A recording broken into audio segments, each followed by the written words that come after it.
آپ نے دیکھا ہوگا کہ بعض لوگ جو ہے وہ اپنے ہاتھ کے اشارے سے دوسروں کو بتا رہے ہوتے ہیں کہ لمبی لمبی چھوڑ رہے ہو اس کو لپیٹو.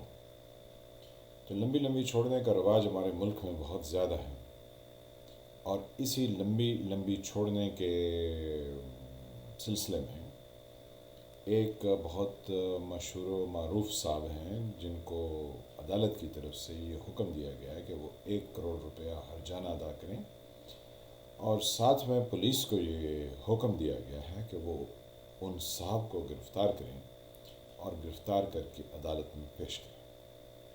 تو یہ ہمارے ہونہار جو ہے وہ ڈاکٹر شاہد مسعود ہیں، جو اپنی کوالیفیکیشن کے اعتبار سے ایک MBBS ڈاکٹر ہیں، لیکن اپنے معاشقے میں یہ ایک سیاسی تجزیہ نگار ہے.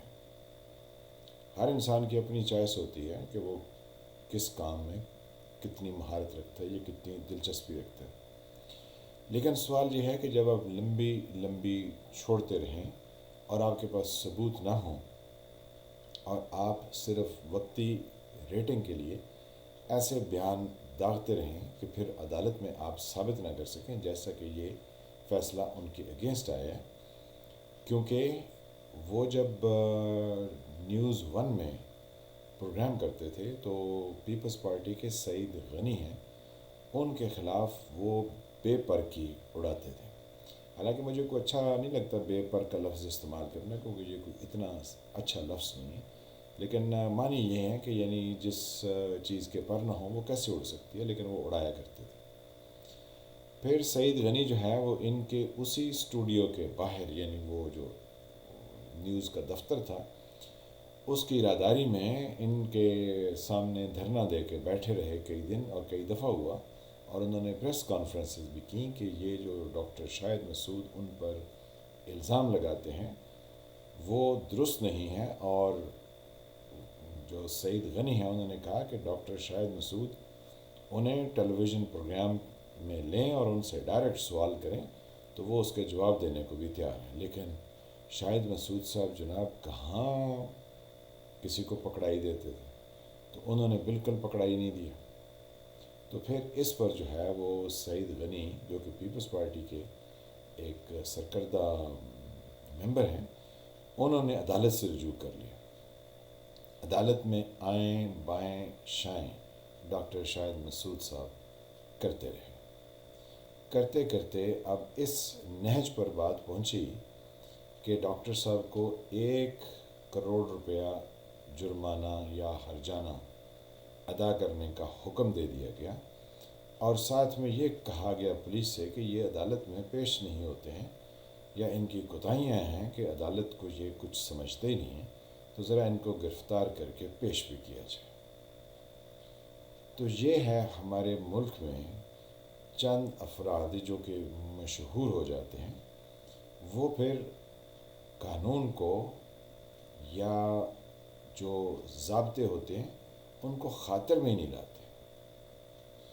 یہ اکثر و بیشتر کہتے ہیں اشرافیہ کو بدماشیہ، اور پھر یہ کہتے ہیں دبڑدوس ہو جانا. تو اب یہ خود ہی دبڑدوس بھی ہو گئے ہیں، اور یہ خود ہی جو ہے وہ بدماشیہ کی لسٹ میں شامل بھی ہو گئے. اب کیا فائدہ کہ آپ ایسی گفتگو کریں اور پھر آپ کے اوپر وہ تمام چیزیں خود بخود فٹ ان ہو جائیں. تو یہ ایک اچھی مثال نہیں ہے. بہت سے لوگ جو کہ ڈاکٹر شاہد مسعود کو پچھلے نہ جانے کتنے سالوں سے، اور اسپیشلی جو زندگی یعنی پریکٹیکل لائف میں نئے داخل ہونے والے ہیں، وہ ان کو شاید اپنا آئیڈیل بھی سمجھتے رہے کہ یہ کتنے زبردست ہیں. تو جب ایسا امیج دھڑام سے گرتا ہے اور چکنا چور ہو جاتا ہے تو پھر کچھ باقی نہیں بچتا ہے.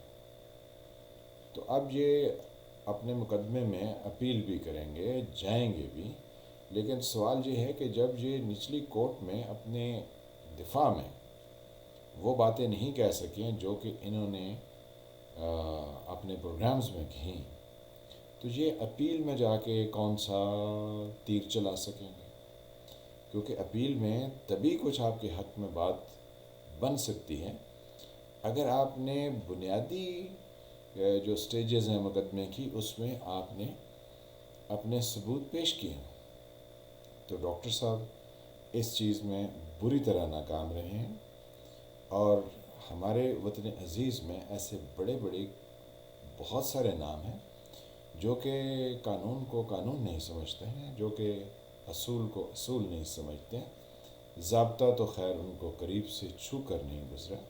اور یہ وہی ڈاکٹر صاحب ہیں جو پچھلے 10-12 سال سے پولیٹیکل لیڈرز کے خلاف بہت لمبی لمبی چھوڑتے رہے ہیں، اور آج کل بھی لمبی لمبی، یعنی پچھلے کچھ جب سے عمران خان کی حکومت آئی ہے، تو عمران خان کے بارے میں تو یہ بڑی اچھی اچھی باتیں کرتے ہیں۔ عمران خان کو پتہ ہے ان کے ساتھ کون ہے، کون ان کے ساتھ نہیں ہے، کون ان کو دغا دے رہا ہے۔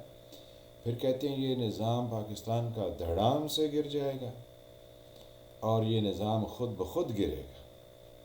تو یعنی اب یہ ان حلقوں میں بھی اپنا اثر و رسوخ رکھتے ہیں جو نظام بنانے میں اور نظام کو گرانے میں اپنا کردار ادا کرتے ہیں، یا اپنی جو فولادی قوت ہے رکھتے ہیں۔ تو ڈاکٹر صاحب جو ہے وہ اب یہ پارلیمانی سے صدارتی نظام کی طرف لوٹنے کا شوشہ یا ٹوٹکا یا پتہ نہیں کیا ہے، یہ کافی ٹائم سے چھوڑ رہے ہیں۔ کہتے ہیں میں بتا رہا ہوں یہ نظام گر جائے گا اور ایسے گرے گا کہ گرتا ہوا نظر آئے گا۔ تو یہ سب چیزیں سب کو سمجھ آتی ہیں، لیکن یہ ہے کہ اب عدالت سے تو ثابت ہو گیا کہ بھلے آپ جو مرضی کریں، لیکن کچھ چیزیں ایسی ہوتی ہیں، ریٹنگ تو ہو جاتی ہے لیکن ویسے اس کا کوئی فائدہ نہیں ہوتا۔ تو تھوڑے کو زیادہ سمجھیے، آپ بھی سمجھیے، ہمیں بھی سمجھنے کا موقع دیجیے۔ اسی لیے تو ہم کہتے ہیں پاکستان میں ہر وقت کچھ نہ کچھ ہوتا ہے، اور پھر بہت ہی بیہودہ طریقے سے جاری رہتا ہے۔ میں ہوں فالح مالک، آپ دیکھ رہے تھے سرکار۔ ملتے ہیں کسی نئے ٹاپک کے ساتھ۔ اللہ آپ کو اپنی زبان میں رکھے، تب تک کے لیے خدا حافظ۔